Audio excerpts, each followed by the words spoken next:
What is up, guys, and welcome back to Tuesday Night Football. You already know the podcast where it's just a bunch of the bros sitting around talking about football, man. You know what I'm saying, man? It's Tuesday. You already know Taco Tuesday. Get your tacos. Enjoy you some tacos. Um, yeah, so I'm recording this on a Tuesday because I was kind of waiting for Fernie. Fernie is not going to be with us in today, so today is just going to be a super quick one. Um, just because we're all kind of got a little bit busy, but yeah, super quick episode today. Just me explaining these, kind of not going too much into detail, no back and forth. So Steelers running back. Oh shit, hold on.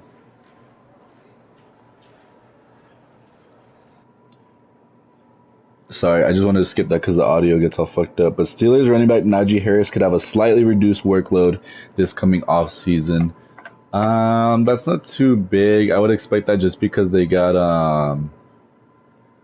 a quarterback, so they're gonna kind of try to do their best with what they have right now. Let's see, who else do they have? I mean, it's kind of just getting the quarterback ready in that situation. I'm forgetting who they drafted it. Oh, Kenny Pickett. They drafted Kenny Pickett. So they're kind of just getting him prepped, getting him ready. So I mean, at the same time, it can be bad because Najee Harris can probably carry the offense and move them forward. So we'll see how that goes. I like it for on Najee Harris's part, so he doesn't have to take all these crazy hits, kind of keep him healthy throughout the season. But yeah, another thing that happened 6 days ago, Trey Lance has been going off in practice. He went 50 for 67 with 6 touchdown passes and 2 interceptions. So that means he has a 3-to-1 ratio, touchdown interception, which is it's good. It's gonna put you somewhere in the middle when it comes to all of the quarterbacks in the league. It's not the very best, but it's gonna put you somewhere in the middle. Um, and to have above 70% accuracy, 74.6 pass accuracy, it's really well. Another big thing that happened: Cooper Kupp has signed.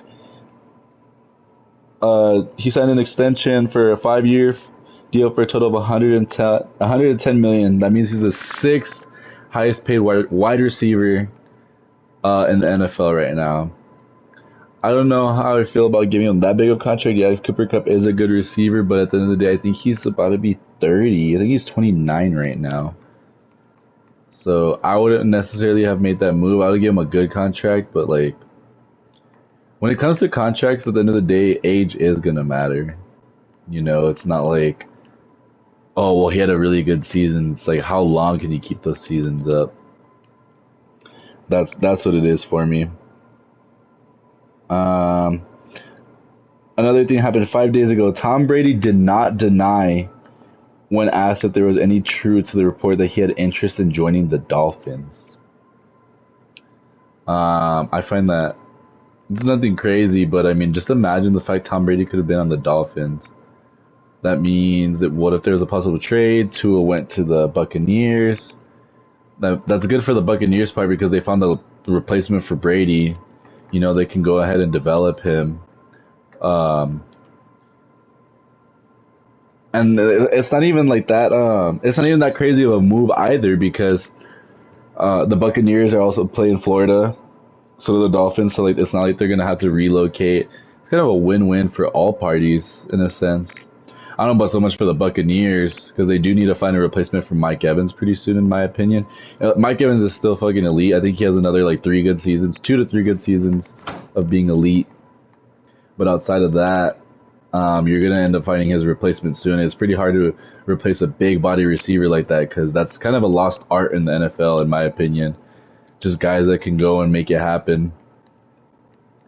Go up for that jump ball, make it happen. It's kind of a lost art. It used to be very common in like in the 2000s, the early 2000s era. Now it's like it's a lot of speedsters now in the NFL. So um, yeah, so that's the least of their problems is getting rid of or finding the replacement for Tom Brady right now. More news, more Cam Newton news. Wow, we love Cam Newton news. Cam Newton in his time with the Patriots, he said that New England was a fucked up situation and was still learning from the offense. He also said that going into Carolina was a fucked up situation. Um, it really was because I mean he did have a chance to prove himself and make sure he was a starter on the Patriots, but like he just didn't have enough knowledge. I don't even remember when he got picked up, how much time he had to learn, things like that. So I mean, I really like Cam Newton. I'm a huge Cam Newton fan. I think he's still. I'm not saying he's elite, but I think he can still play football. Because at the end of the day, the guy's an athlete before anything. I wouldn't consider him just a pure quarterback. Because this dude's what? I think he's 6'5", 250 pounds, something like that. Some crazy number. He runs pretty quick too. At the end of the day, I think he's like I don't even know how old he is, but the quarterback, the quarterback situation right now is like quarterbacks are seeming like they can play for almost fucking forever at a high level.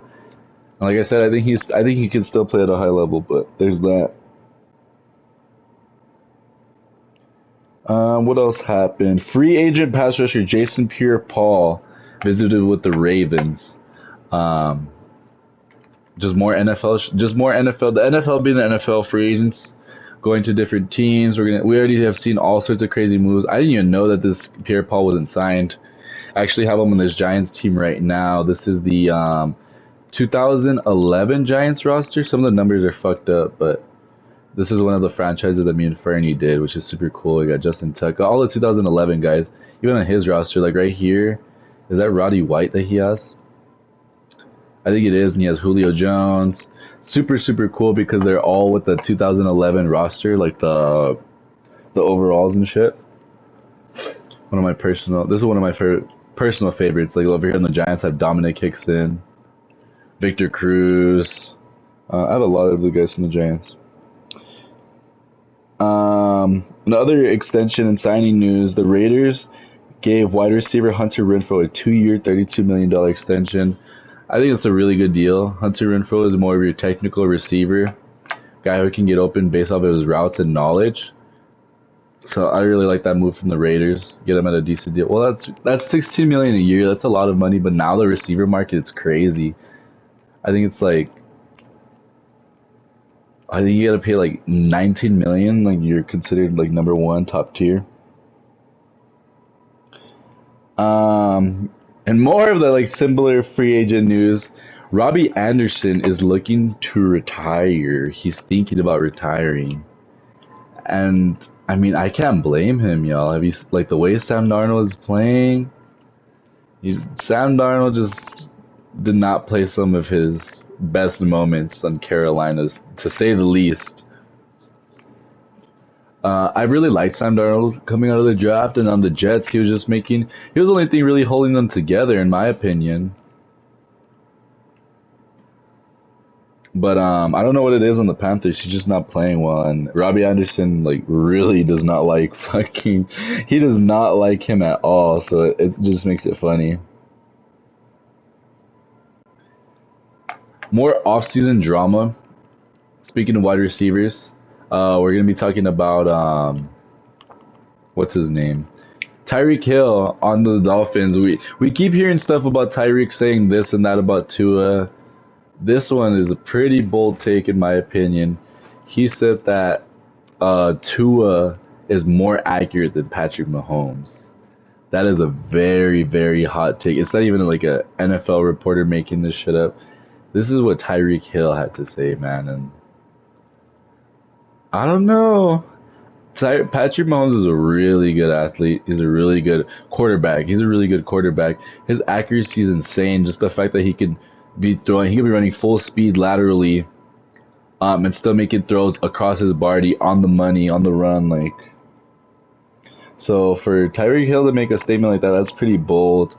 It might be just a psychological thing, kind of just let me hype up my mans real quick, make him feel good. Maybe he'll play better.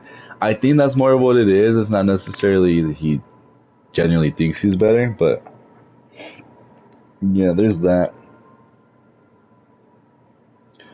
Some news going into the next couple of season. The next couple of seasons, which is pretty big in the NFC East. Terry McLaurin, they're already in talks in extending his contract or creating a new contract. Terry McLaurin has been one of the star receivers in the NFL, definitely one of for sure in the NFC East, and it seems like the Commanders are not sold on paying him top tier money yet. So they looks like they're pretty far apart, is what they're claiming, to finding a contract situation. They need to just pay him. I mean, he's gonna bring the team forward, in my opinion.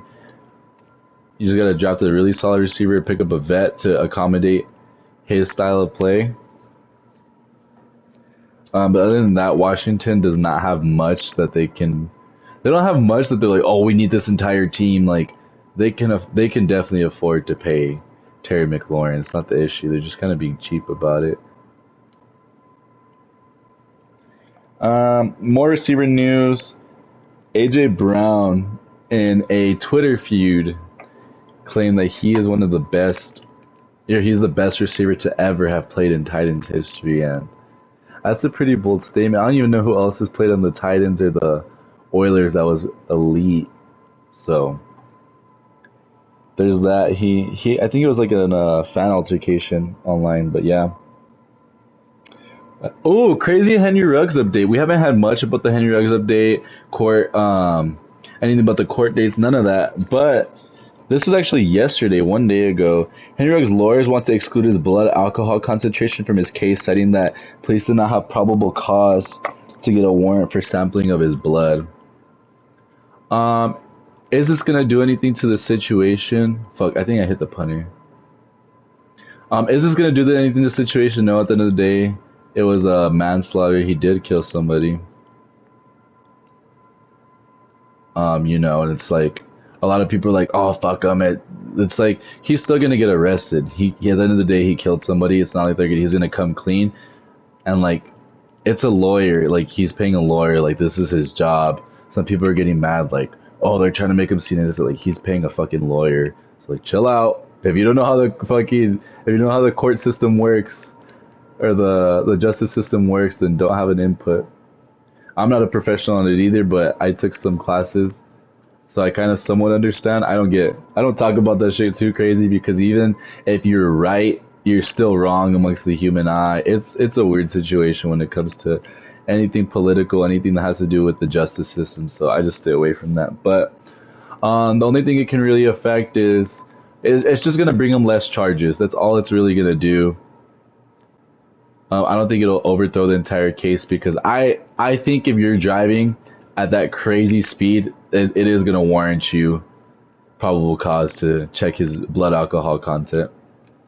And either way, he got in a crash. I'm sure the officers went and talked to him, and they're like, yeah, something's off about this guy. So I think everything's right there. So let's see what ends up happening with this man. It's such a sad story. We've already talked about this. Like, rest in peace. There's so many situations you can do to avoid situations like that, especially in today's day and age where technology is around us 24/7. So, once again, I always say it on the channel, anytime we talk about situations like that, please be careful. Please be safe. It is not worth it. An Uber, uh, paying a simple fee for an Uber is nowhere near the cost of your life or someone else's life, or just the emotional damage you can bring to you, your family, or anyone involved. So make sure you're being safe out there. Yesterday's news also that got released. Tony Pollard is expected to have a larger workload this year. It can be very scary. It's very scary for anyone outside of the Cowboys. But as a Cowboys fan, I would be excited. I personally think Tony Pollard, he's a better he's faster than Ezekiel. I wouldn't want to say a better athlete, because Ezekiel is a fucking freak of nature. To be as heavy as he is, to run as quick as he is, he just gets too tired. And now I think Zeke is turning into more of a power back, and he doesn't identify as a power back though. So I think that's kind of like just what is it called? It has something to do with your identity. An identity crisis. Like, he doesn't know what he wants to do. Like, he knows he can be a really good, like, running back, a pass catcher, like he was in his rookie year and his sophomore season. But like he is, I personally think he's more of a power back. It might be because of the Pollard situation, because Pollard is on the team. They've kind of set him up to be like that. But I mean, I don't know. I really like Tony Pollard just as an athlete. He's such a fast, explosive dude. He can really change the game around. Just look what he did on was it against the Raiders on a kick return? I forgot what team, but he returned a kick, one of the fastest kick returns ever. Or his like speed, he had like reached a really high top speed, and that's just like that changes an entire game. Like you could be down 14 points at half, you receive the ball, and you don't even have to touch offense. You're already back in a one possession game. Not only that, I just like the way he can do out of the passing situation because the Cowboys have become a pass first team. So if you're a pass first team, get a pass first running back to help you accommodate for that. I'm not saying entirely get rid of Ezekiel Elliott, but he just hasn't had the best 2 seasons, the best 2 seasons. He hasn't had the best 2 seasons in the last 2 years. So let's see what the Cowboys do in that situation. Finally, we're on to our last two things. I'm just going to keep it on the Cowboys news. The Cowboys plan to use Dak Prescott as more of a runner this season. That's also scary, just because Dak is a big dude. People forget how big Dak Prescott is. He is a very large man. I think he weighs something similar to Cam Newton. He's a pretty good weight. He's pretty up there, and he's pretty quick also. So imagine it's like in the backfield you have to tackle either Ezekiel Elliott or Dak Prescott. That's very scary. Not to mention you have dudes like CeeDee Lamb out wide. I can already hear fucking Ferdy just screaming in my ear like, "Yeah, that's scary." Like, fuck you, Ferdy. Should have been on this episode, but yeah, as an NFC East rival, as a fan of a rival team, that is very scary to see. Because Dak at the end of the day, you can't take that away from him. He's a great athlete. No matter what he does, he's a great athlete. So the fact that they might put him out to run, big body dude is kind of quick. Yeah, it's pretty scary. And on to the final thing for today. Like I said, it was going to be pretty simple today. There's a sense of urgency from the Panthers to trade for QB Baker Mayfield so he can get mini camp reps in. We've talked about this before. We want to see what happens with the Deshaun Watson situation so we know if Baker's going to play or not. The Browns have it set right with Baker Mayfield. Like, we're going to hold on to you until we guarantee like that Deshaun is going to play or not. So like there's nothing that Baker can do, but he's already requested trades, etc., etc. Oh my god, that was such a bad ball. But the Panthers are trying to play it smart, just trying to make a trade immediate. It's like, what if you trade 2 first-round picks, this next one, and the following year, and then like a second round? It's kind of hard to pass up that offer at the same time. You know what I mean? Like that can literally turn your entire franchise around. And the Browns, they already are set to be a better team. They're already like a good team. They can make the playoffs. They can very well make the playoffs. They would literally just have to be, in my opinion, they would just actually I don't know because there are the Ravens and there is the Bengals in that division. But they can make a run with it if they literally just accepted a 2 first-round pick trade from them. Changes everything for everyone. And Baker Mayfield's such a likable guy. Like I just didn't like the situation with him and Odell. I think he could be a great quarterback. I think he's been on 3 different offenses. So being a young quarterback, it can be. Oh my god, that was scary. Just having to learn an entire new system, and I have to deal with all the pressure of being a rookie, and there's a lot of shit that goes into it. And then your team not being good, so you have to learn it again and again. Learning, oh, is it my problem? Is it this issue? There's just so much shit that goes into it that people don't understand. I think Baker Mayfield can be a good quarterback. He just needs to find his groove. He needs to find the right scheme fit, and he needs to find a team that's going to work with him and what he wants to do. My biggest thing about playing the quarterback position, I hate when a coach tries to change how a quarterback plays. You kind of can't tell a quarterback how to play because if you're forcing him to make reads that he just doesn't normally make, you can show him a better way, but you're not like you can't tell a scrambling quarterback you're not gonna scramble anymore. You're gonna be a pocket passer because like that's one of his biggest weapons. You take away one of his biggest weapons, it's it's just like saying RG3 you can't scramble anymore. Like it kind of forces you to run certain coverages and run certain scenarios that you normally wouldn't run on defense. So that's why I say like you can't tell a quarterback how to play. It's whatever. I think it's no matter what at the end of the day, it's how a quarterback feels comfortable. Obviously, when dudes get old, you're gonna have to switch their play style, like with time. But you can't just. It's not a day and night process, in my opinion. But I really hope Baker Mayfield finds a home, finds a good place where he can be that starter, prove himself. Everyone wants to see Baker Mayfield prove himself from since day one. They're like, oh well, is Baker a good QB or not? Is Baker a good QB or not? So I just really hope he gets a chance to prove himself because I always root for the underdogs in quarterback situations. Like I still wanted to see I want to see Mariota do good. I want to see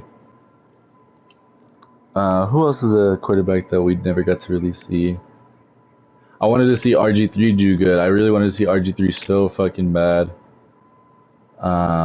Just all the project QBs. Johnny Manziel, like I wish Johnny Manziel would have just got everything right, would have fixed himself at the right time, because there's just so much potential. I just love to see that story too, like a Cinderella story when it comes to a quarterback. But yeah, let me know y'all's opinions, y'all thoughts, if y'all agree or disagree with anything in the comments. Leave a like on the video, subscribe, turn on the notification bell. I'm gonna see you on the next one. Tuesday Night Football. Laters.